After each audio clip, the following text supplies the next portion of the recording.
esa línea delgada, o bueno, yo no diría tan delgada, que separa a la teoría de la práctica. Y esa línea se llama la realidad. A la realidad no le gana nada. Esa es la mejor evidencia que podemos tener. Lo que tú puedes tocar, ver, comparar, evidenciar, ¿ok? Si bien es cierto, y yo respeto muchísimo a los científicos e investigadores que pasan años haciendo estudios significativos para poder aportar conocimiento, información, plasmar, hacer libros, etcétera. Pero la realidad es que el papel, los libros soportan mucho, soportan mucho. Pero cuando tú llevas eso a la práctica, en individuos de carne y hueso, no ratas, no macacos, individuos de carne y hueso, te das cuenta que la realidad es distinta, que no tiene nada que ver con la teoría, con la práctica. Entonces, ¿qué pasa? Esto consiste en aplicar el sentido común con base a experimentación, con base a esa realidad que tanto les estoy diciendo. Y eso lo estoy viendo yo mucho en redes sociales. Hay mucha gente que habla, dice, te coloca soportes de estudio. Entonces, claro, si el estudio lo dice, entonces eso es amén. Y no es así. No es así, porque para que realmente un estudio sea válido, número uno, deberían ser estudios randomizados, doble ciego, hechos en una población significativa durante un tiempo prudencial. No deben haber conflictos de interés. Y eso es muy difícil, porque para hacer estudios de esta índole, pues tiene que haber mucho dinero detrás, muchos investigadores y a alguien que le convenga hacerlo. Entonces, ya sabemos cómo es este tema. Entonces, otra cosa, la ciencia tarda.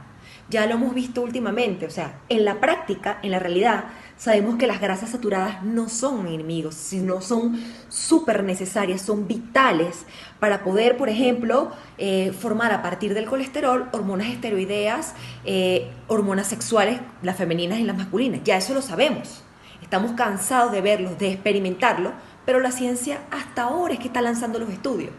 Entonces, si nosotros nos ponemos a esperar los estudios o lo que diga la teoría, nos alejamos de la realidad que nos ofrece la práctica, que es ese acercamiento con el individuo.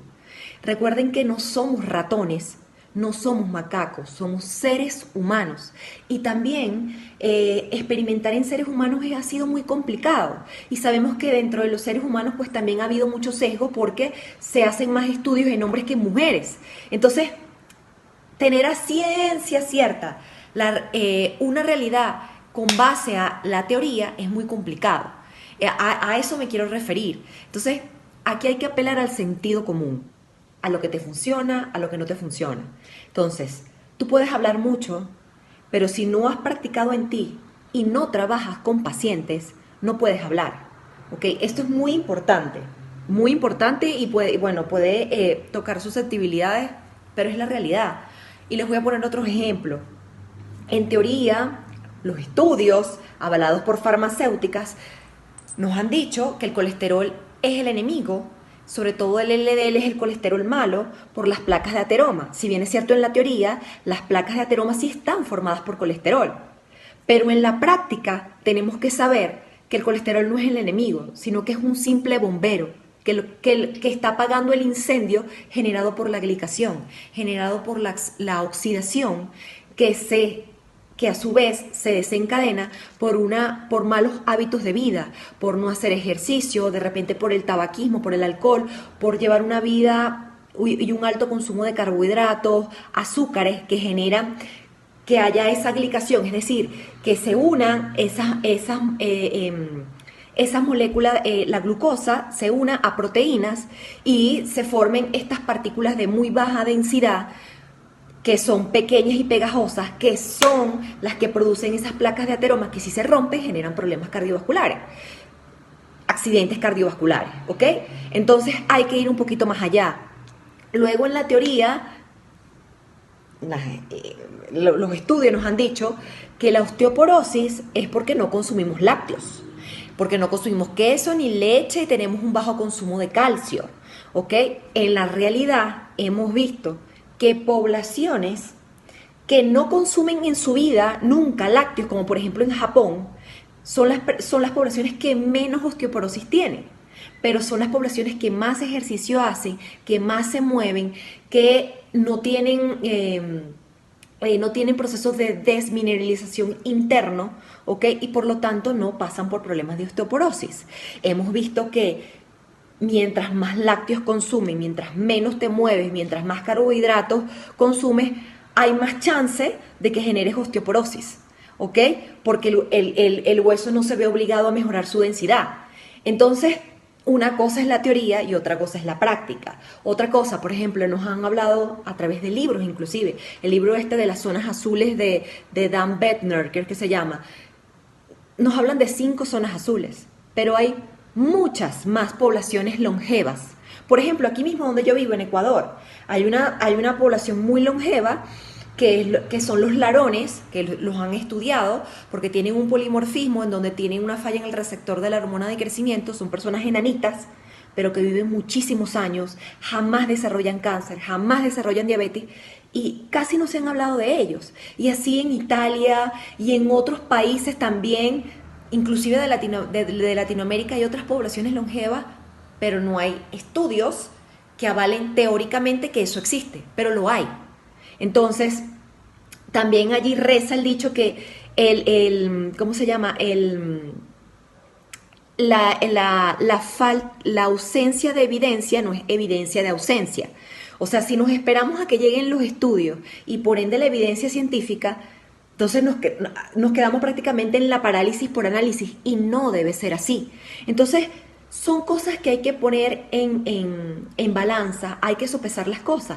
El mismo tema de la hipertensión, que nos lo siguen diciendo a diario, le echan la culpa al sodio, a la sal, pero jamás, bueno, porque la teoría sí está escrito, el sodio es el enemigo, entonces no debes consumir una dieta alta en sodio, lo que sea, pero no ves el contexto y no ves que realmente el problema de la hipertensión es un efecto secundario de un síndrome metabólico, de tener una hiperinsulinemia constante en el cuerpo, porque la insulina retiene agua y retiene sodio y lo complica todo.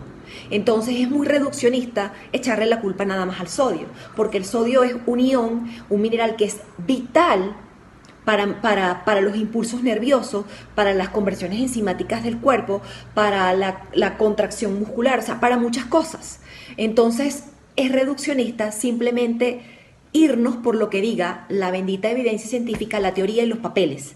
Hay que abrir la mirada, ¿ok? E irnos hacia la práctica, porque nosotros somos de carne y hueso, somos reales, existimos. Entonces, si nosotros vemos lo que realmente funciona o no funciona en nosotros que somos seres humanos de carne y hueso, allí vamos a encontrar la verdad. No estoy denigrando a las personas que realizan estudios ni las organizaciones. Obviamente, por supuesto, hay journal muy famosos de medicina, plataformas como PubMed, que obviamente si uno empieza a analizar los papers y todo eso puede generar o crear un pensamiento crítico en torno a una temática en específico. Pero más allá de eso está la experimentación, que la experimentación es lo que tú puedes hacer en la realidad, en el mundo de carne y hueso. Entonces, bueno, chicos, yo espero que esta información que les compartí el día de hoy les sea de mucha utilidad. Esto consiste en compartir conocimiento, información y que ustedes puedan discernir lo que para ustedes es cierto o no y formar su propio pensamiento crítico. Les mando un fuerte abrazo y seguimos en contacto.